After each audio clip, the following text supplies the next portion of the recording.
So this is what the 7 o'clock Mass looks like, huh?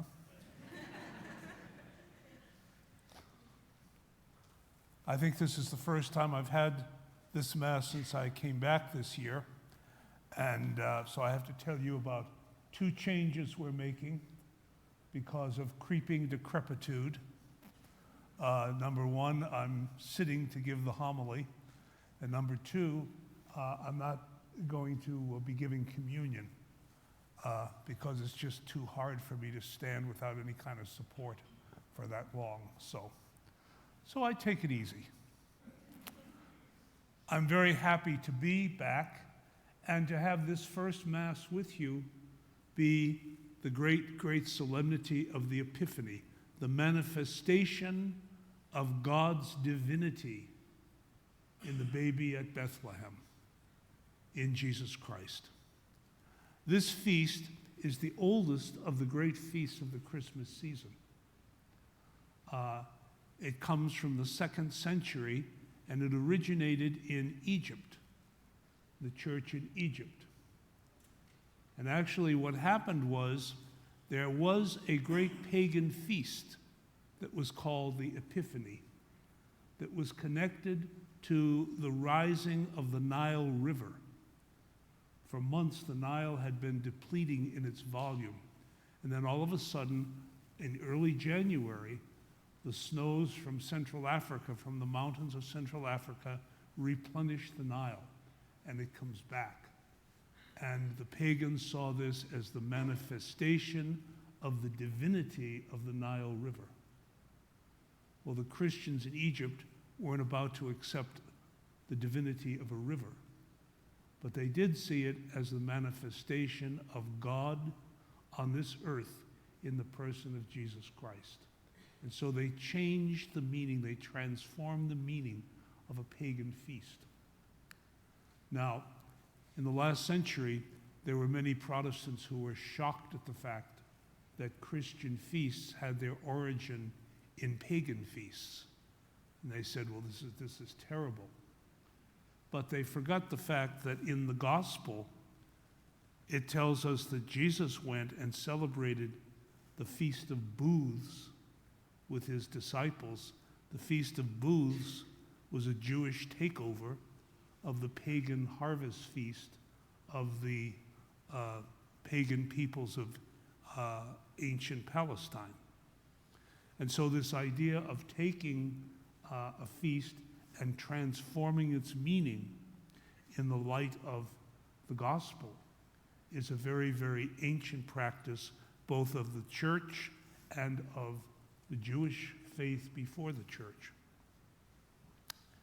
Originally, the Feast of the Epiphany commemorated not 1, but 3 distinct events in the life of the Lord.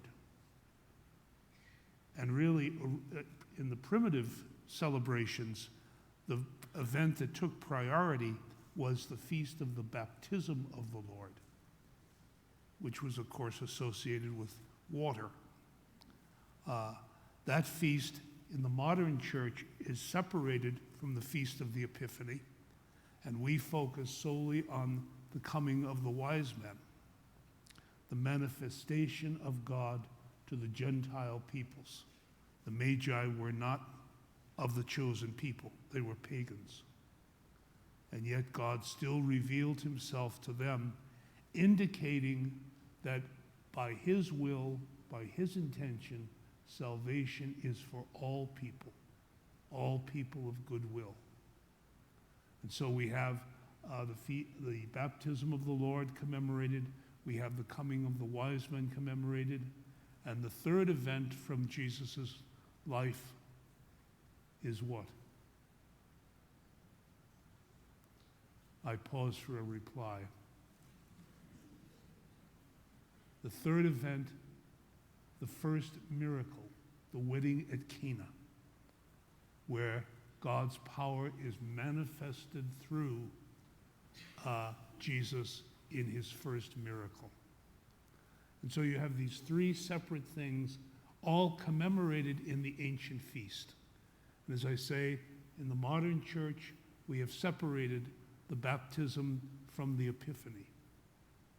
Actually, the baptism of the Lord this year, this is kind of a goofy year because Christmas and the fourth Sunday of Advent came so close together. Everything is topsy-turvy. So the Feast of the Baptism of the Lord, which normally would be the following Sunday after the Epiphany, this year it's celebrated tomorrow, Monday, which will end the Christmas season. So enjoy the lights, enjoy the poinsettias, because you ain't going to have them around too much longer. Okay? The great thing, the great lesson for us in this feast is God's will to save all people. All people are loved by God. The Jews had the idea that they were the chosen people, which they were, but they also had the false idea that that meant that God loved only them. And that was not true. It was never true. The greatness of the Jewish revelation is that God used this people to proclaim his presence in this world. And over the course of the ages, that presence became more and more clearly proclaimed until finally he himself came in the person of Jesus Christ. So we now have back-to-back the last of the 5 great feasts of the Christmas season. We had Christmas Day, the Feast of the Holy Family, Mary, the Mother of God, which this year, because of the peculiarities of the calendar, was not a holy day of obligation. It was a holy day, but not a holy day of obligation. And then we have the Epiphany and the baptism of the Lord jammed together. That is our meditation for 2024 on the great mystery of the Incarnation. I've said before that the Christian year, the liturgical year, revolves around the 2 great mysteries of the Christian faith. The mystery of the Incarnation, the enfleshment of God as a human being, and the mystery of salvation, the redemption of Jesus Christ through his suffering, death, and resurrection. Those are the 2 poles around which the year revolves. And so as we come to the close of this beautiful Christmas season, which is the shortest of the liturgical seasons, and this year is particularly short, we thank God that he came to us and manifested his love for us and his love for all people in the person of Jesus Christ. Got it? Good.